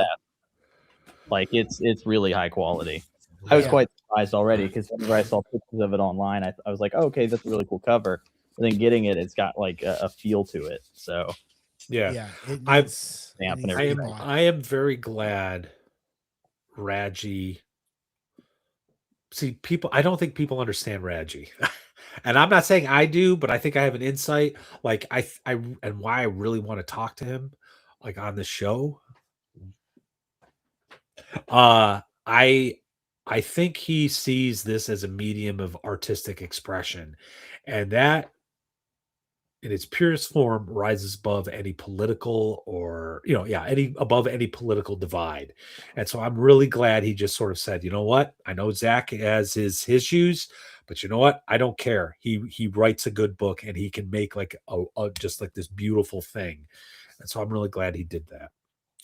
I frankly, personally, my interactions with Zach have not been pleasant, not 100% of the time, but by gum, is he a good writer and a good artist? So, and all the lamentation stuff, it's so easy to work it into our B&B stuff because it just, I mean, it's the thief skill it's OSR.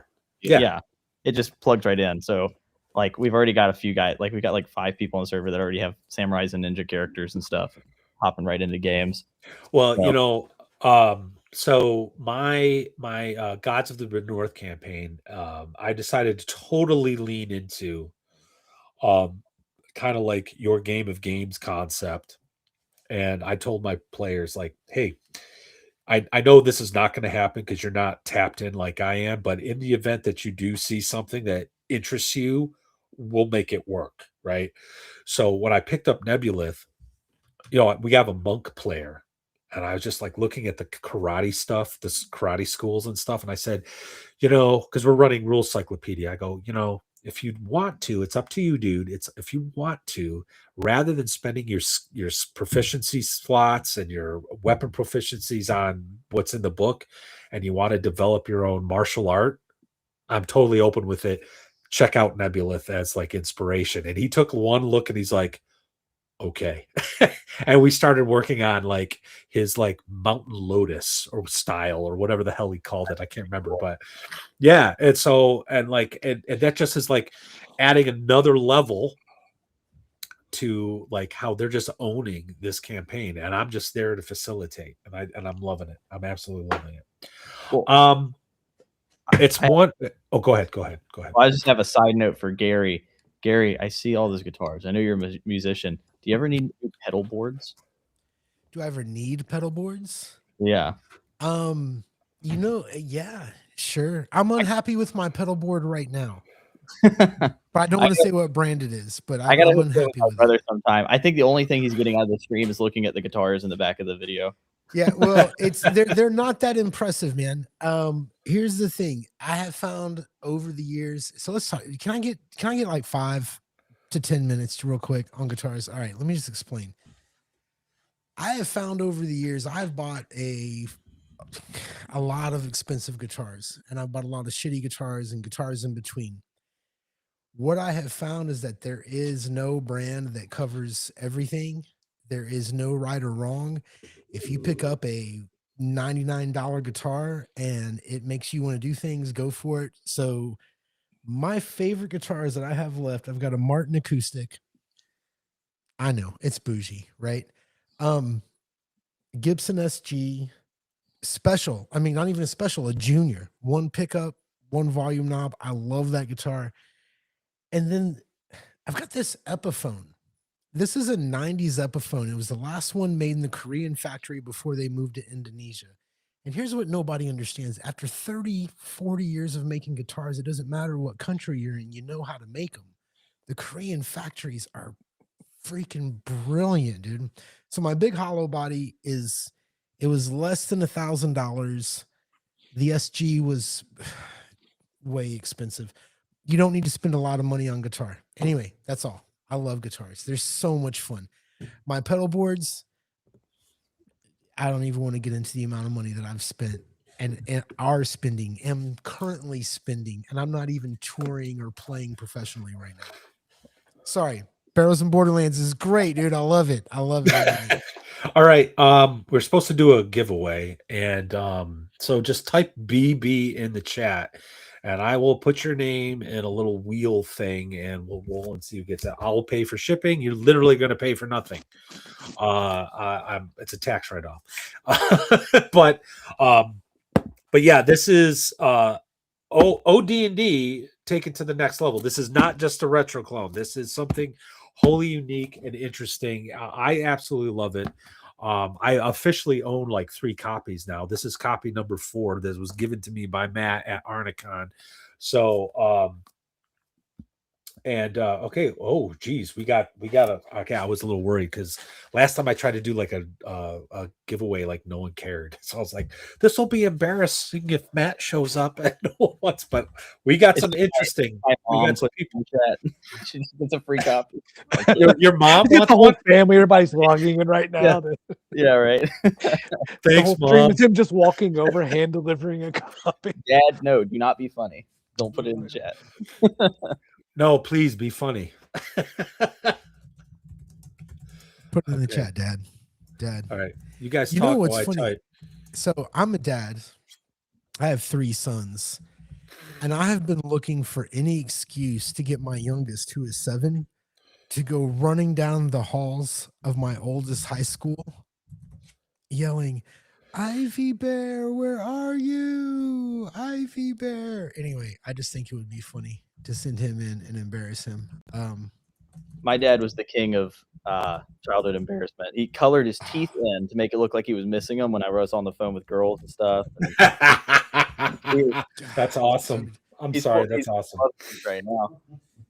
My oldest, so I was it's so crazy. Like I was a single dad in a touring band for like years before I met my girl.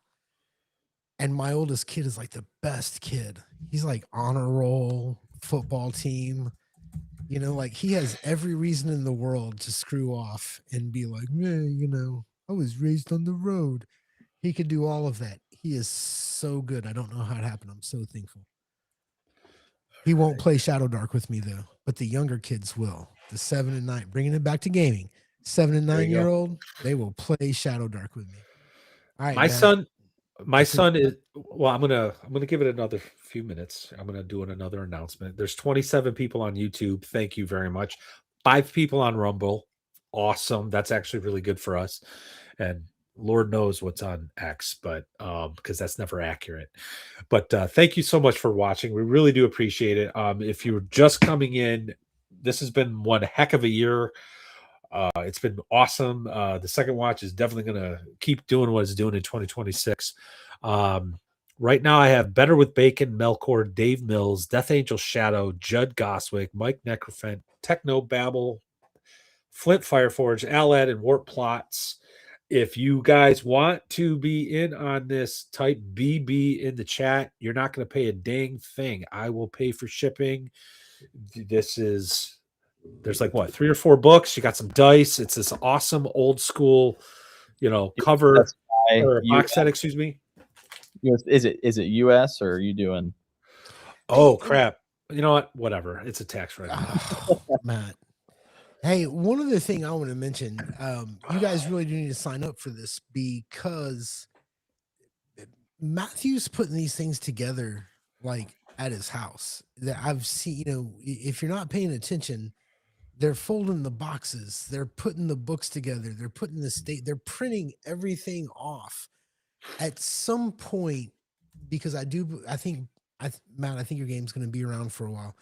At some point, you're not going to get this anymore. Yeah. At some point, you're going to get something that somebody else puts together, that somebody else prints, and it's still going to be a great game. And I'm sure that Matt will make sure that it's still a cool product. But there's only so long you're going to be able to get the handmade from the creator's version. So I really encourage everybody to go out. And if you've been watching the show for a while, you know that I do not endorse a lot of the physical products. I'm fine with PDFs. It is right here. That's how close it is. It is right here. It's opened all the time. I have dice inside it still. Look at that. Go buy some Go buy Barrows Borderlands. I think I F-bombed earlier. My apologies, Tap family. And Grandma's there, right? The old taps right now. Oh, okay. All right. Still my apologies. We're not trying. I'm more worried about the old taps than the young taps. The young taps. I got kids, man. Young They're done. tap, wild child. So Yeah. Oh. All right. What's next, Matt? Lord Matty. Let's see. Well, I'm gonna do a solid to some of the friends of the channel. Death Angel Shadow, who's in chat right now. He's got his own YouTube channel, and he's been teamed up with a couple other guys. They do a Babylon 5 recap show where they talk about the various episodes. They've invited me on. I'm hoping to schedule something with them. I love Babylon 5. It's a great sci-fi show, but they have a very special guest. I don't know the name yet, but they have a very special guest who is an actor from the show that's going to be on their show. It's a huge win. Death Angel Shadows, congratulations. I can't wait till you announce this. I will be in chat for that show. If you haven't watched Babylon 5, go watch it. It's a little dated in terms of the graphics because it's from the 90s, but it's a great show. And Death Angel Shadow and his crew have been doing a great job talking about Babylon 5. I don't have the link ready, but Death Angel Shadow, if you want to drop it in chat, please do so. Also, the Red Room is still doing its end of the year promo, and I'm just going to throw this up real quick. Till the end of the year, 50% off. Go to the Red Room, www.moredirect.com. It's the Red Room spelled backwards. Promo code the end. They have tax issues in Portugal. So they're moving everything to itch.io for the PDFs. And of course, Lulu for the print on demand. But for the time being, go there. And, oh my goodness, if you go there, you might find super cheap versions of my things. Isle of the Sapphire God, and my favorite, something I'm very proud of, Wretched Folklore, Bestiary, and Extra Rules for Weird West Gaming. Go there. Drink. Spend money. Please do. Oh, do we have to drink? No, I'm just kidding. We should. But anyway. Go to Red Room. All right, so we're coming down. We got like 20 minutes left, right? 25 minutes left, something like that. This year. Want to do this? Oh, go ahead. I was going to say, no, go ahead. Do you have something else? No. I thought you were done with the list. The list is essentially He's all done. froze up. I will say this one more thing. I want to do more collabs with some of you guys who have opinions on YouTube.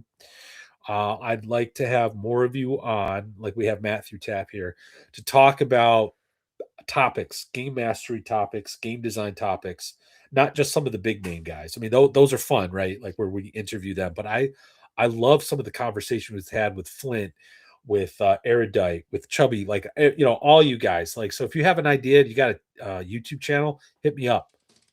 Let's work something. Let's create a network of like-minded people who just want to like have fun.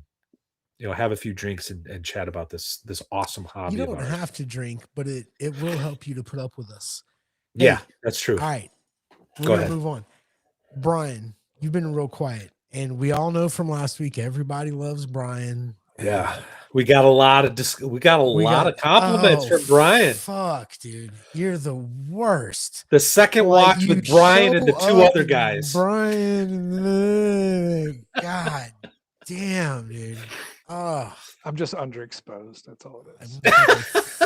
Throw up in my mouth again. It's horrible. Hey, this year, gaming wise, what do you have planned, man? What are you doing this year for gaming? What's your master plan?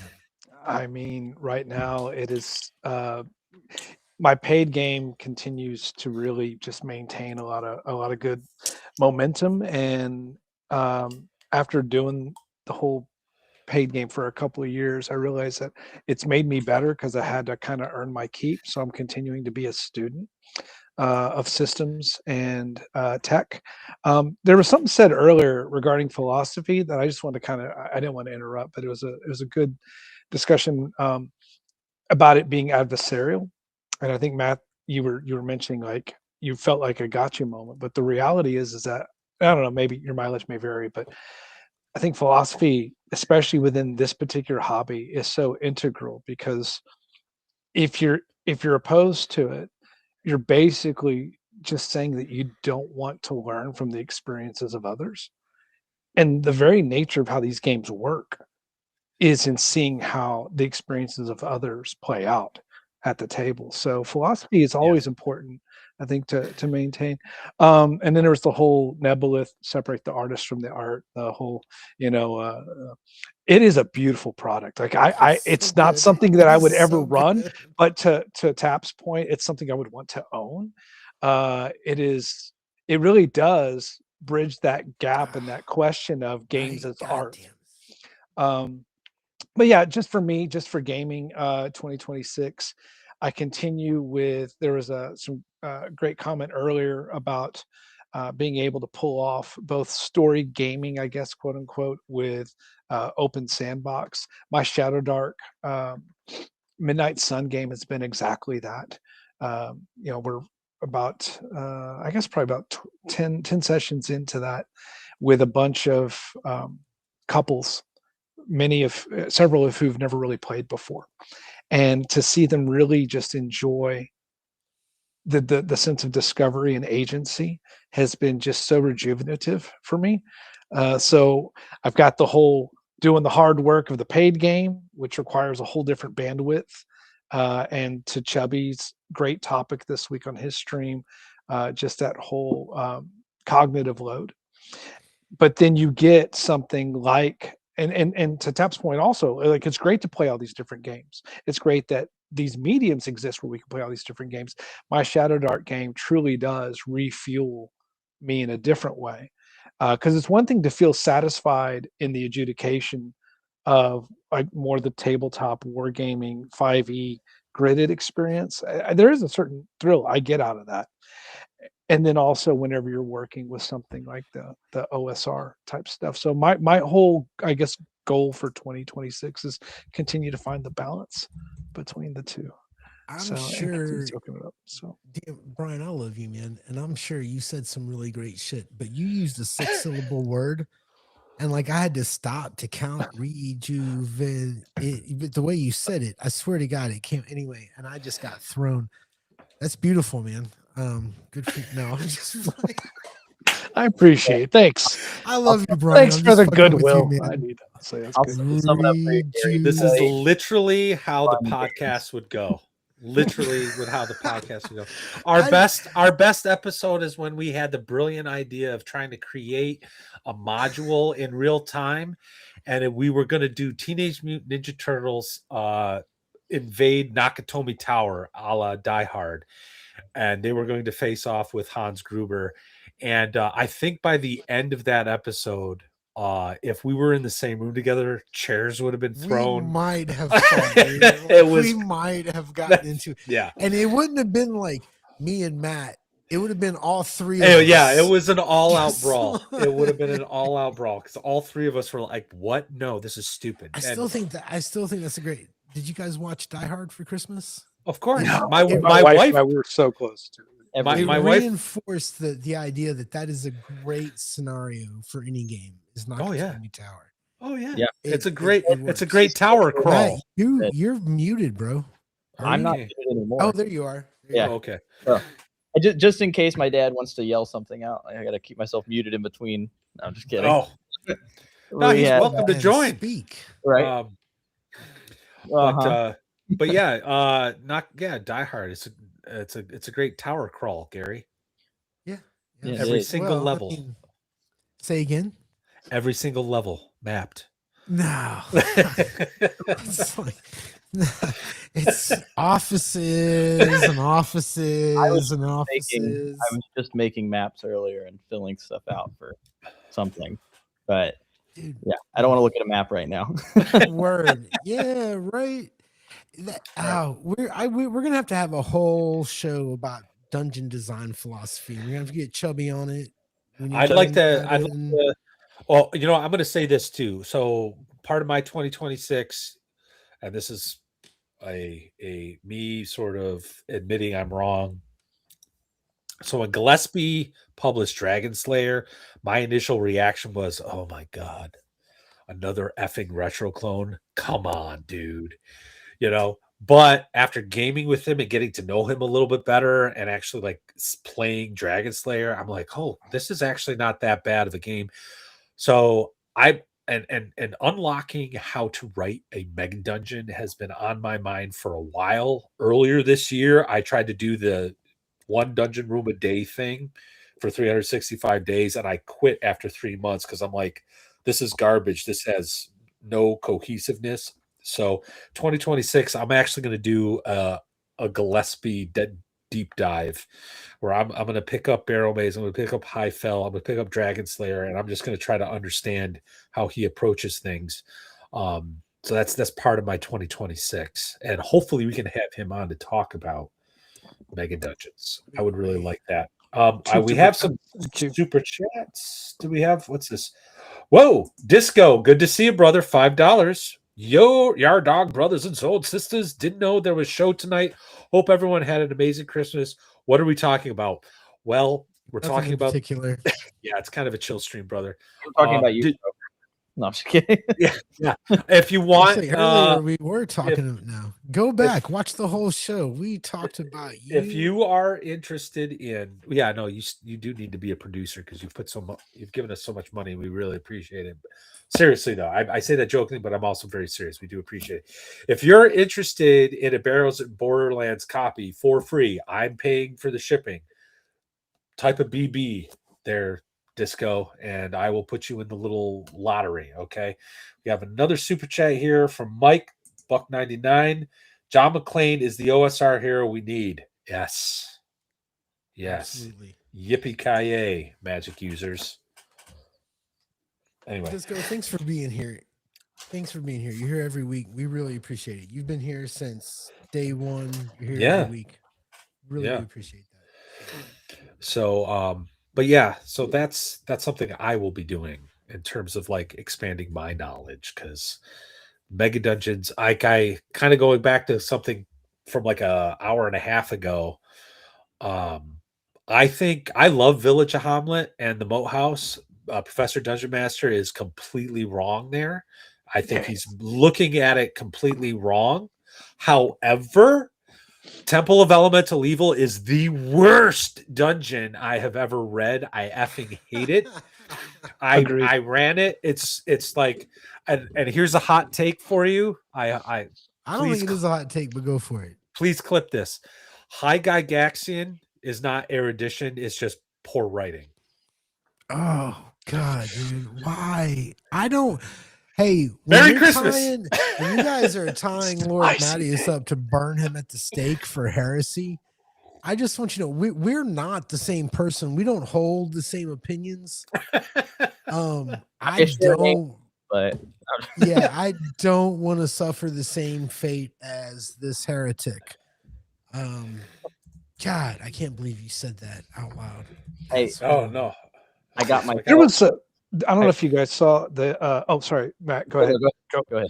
No, wait. You work hard and you're doing these things by hand, and so like you deserve a little chance to unpack. What you got? We were just talking about modules, so I picked up my Christmas gift to myself for 2 of the Hyperborea modules that Thousand Eyes is Thaumagora, and I can't remember what the other one's called. But we'll be running some of that on the server too, using the BNB. That's another good set. That one it's not High Gygaxian, it's High Telanian. It's good. I just started reading a little bit of Hyperborea. It's really fun.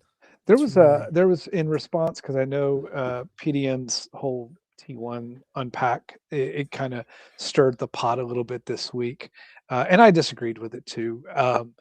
There was a great counter video made for by No One of Consequence.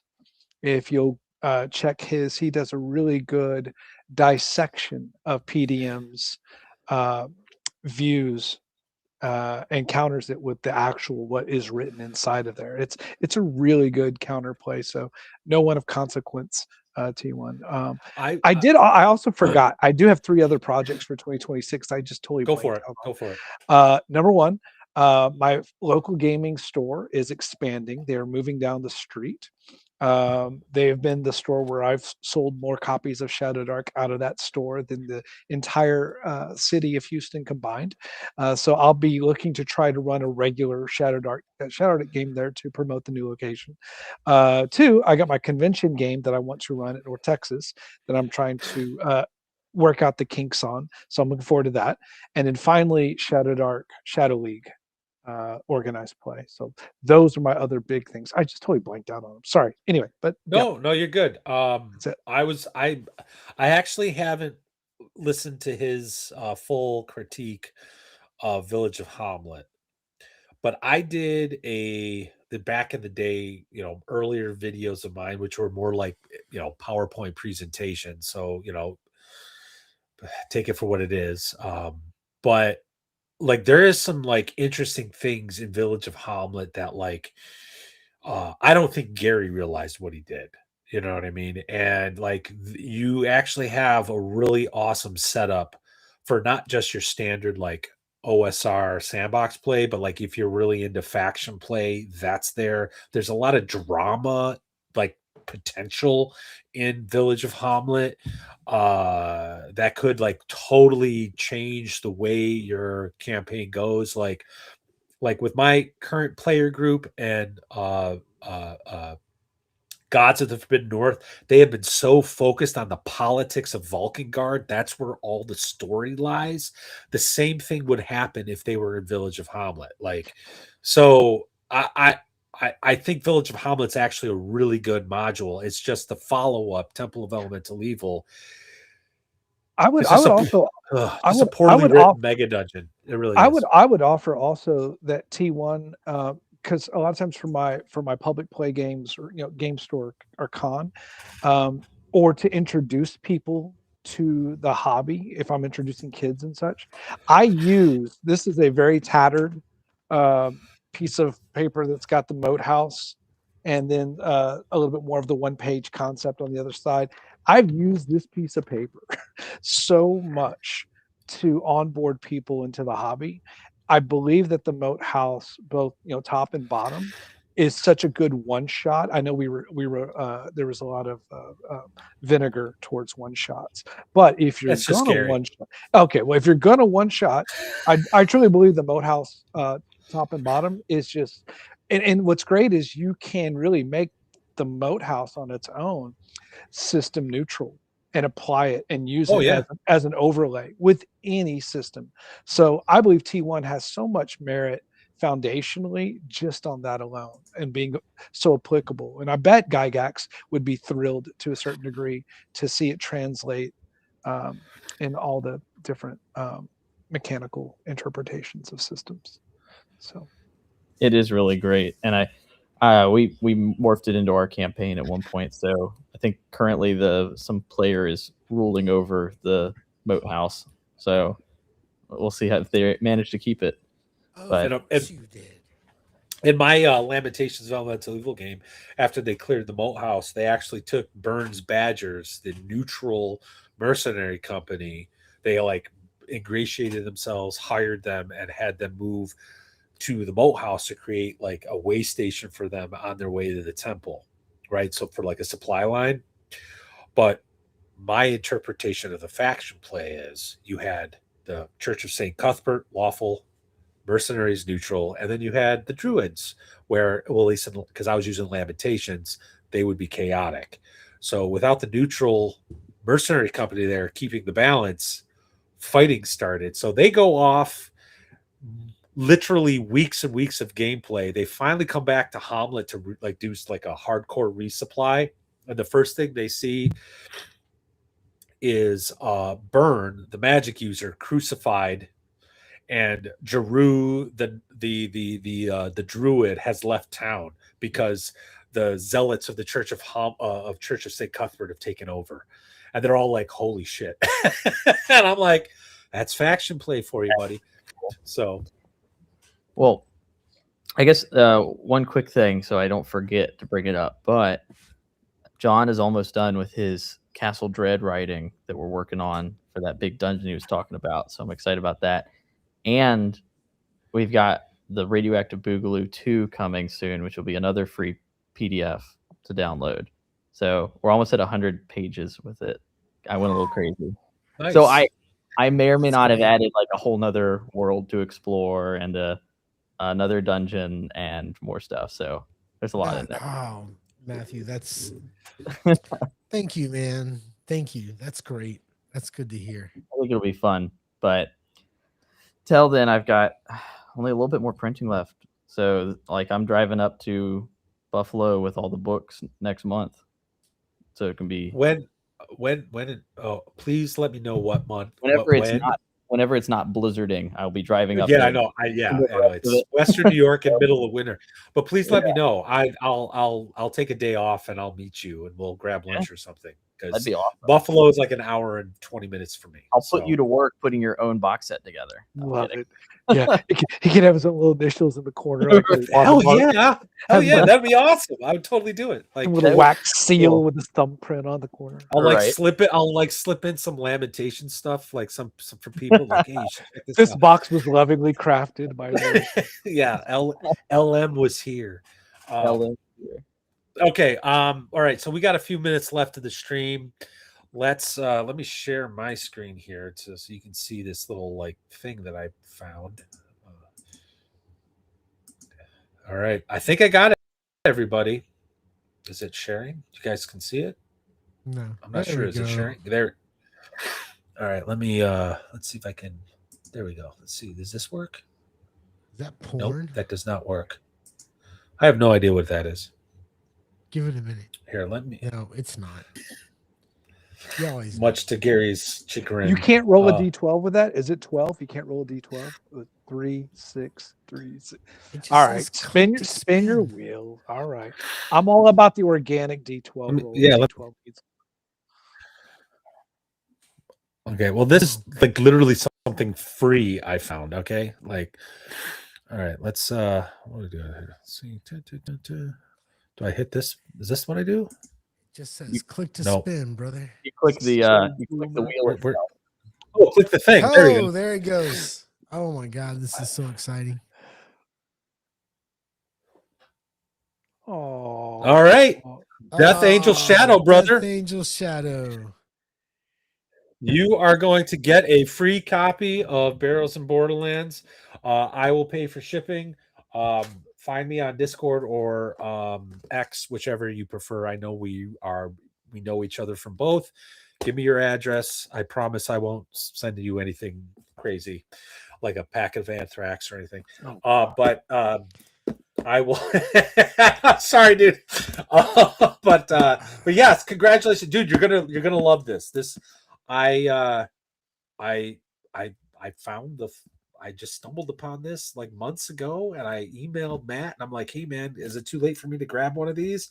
And he sent me the last of the first printing, and I read it and I loved it. And you're gonna love this as well. It's like old school, but it's forward thinking, and that's what I love about it. So congratulations, Death Angel Shadow. Yeah, now you have no excuse not to come play it on the server. Yeah. That was the ulterior motive here. Right. Like, so Wednesday, we're shipping the kids off again. We're getting rid of them because it's the holidays. You can do that. That's what grandma and grandpas are for, right? Oh yeah. So Wednesday or Thursday, I'm gonna show up in the server, and and I've got a character rolled up. I'm excited about it. Wednesday, we're gonna be in. This is next Wednesday. We may be in the Caverns of Thracia with the B&B system. Oh, perfect to hop in on. I saw that. That would be great. Do you mind if I record? You definitely record. Yeah, definitely. All right. Or no, I don't mind. Definitely record. Thank you. And the only I don't have anything. I'm good, dude. I got nothing left to say. I can barely fucking talk anyway. Excuse my language, Grandma. What do we got, Matt? Take us home.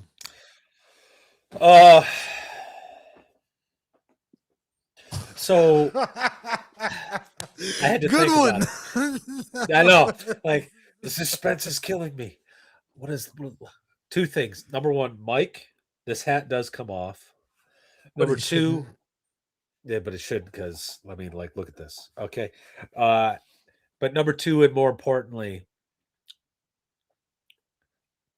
I did not anticipate people giving a crap about my opinions or Gary's opinions or Brian's opinions or what we were doing. I did not anticipate like the support. And this year, like I said, I was willing to pull the plug the moment I felt like this was a waste of time. And this has not been a waste of time. If anything, I look forward to this every Friday night. Um, I, you guys have been great. You guys have made this year awesome. You've made this channel like actually mean something to me again.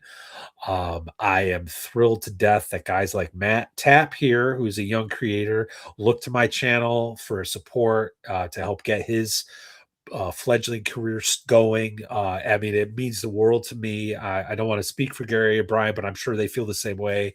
Like, this has been a fantastic year, and we just got started. I am feeling so optimistic for 2026. And I am so thrilled to have you guys along for the ride. Gary, Brian, we've had our disagreements, but I love you guys to death, man. You're my brothers. You know what I mean? And Matt, thank you so much. Notice how you disagree with me because everything I say is right. So, well, I harbor I harbor resentment towards both of you, but I bury it deep.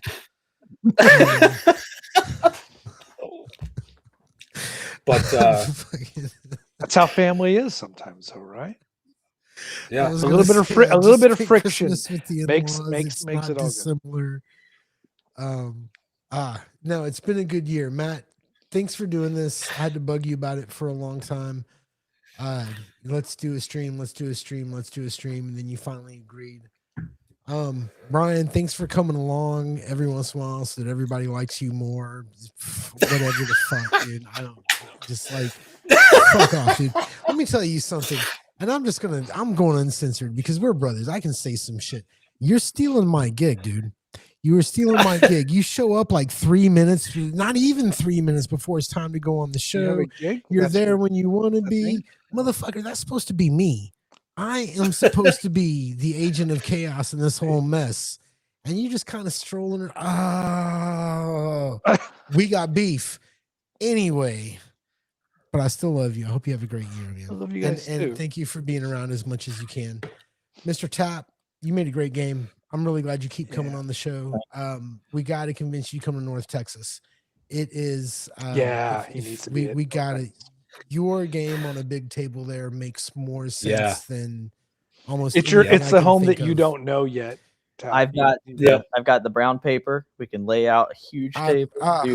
Bring all my little miniatures. I think Texas. I think that's close enough. I could drive to that one. Yeah, everybody thinks that because they look. I'm trapped here. I watched Landman. It takes them 3 hours to get to anywhere in that show. Yes. So like, I will say Dallas is north. I don't know. I'm just being from this place. I will tell you, it's bigger than you think. It takes a long time. What city is North Texas Con usually? Dallas. Yeah, it's Dallas. I really like this comment from Alad. We all needed a Space Ghost coast to coast late night show for TTRPG and nerd stuff. That's really good. Thank you, that's guys. That is really good. I miss Space Ghost, dude. Yeah, dude. Thank you so much, Alad. And you're one of the guys that have been here from the beginning. We really appreciate you, man. Thank you. And we had a super chat from Chancellor. I didn't get a chance to read out. $5. Merry Christmas and Happy New Year, fellas. Here's to 2026. Thank you, sir. All right. Is it time and a half right now? The fuck, dude. Sorry. I think it's time. Well, like I said, love you guys. I love all of you. Thank you so much. It's been a hell of a year. Looking forward to 2026. But as I always say, at this time, our watch has ended. I'll see you next year, guys. Take it easy. Thank you, everybody. It means more than you know.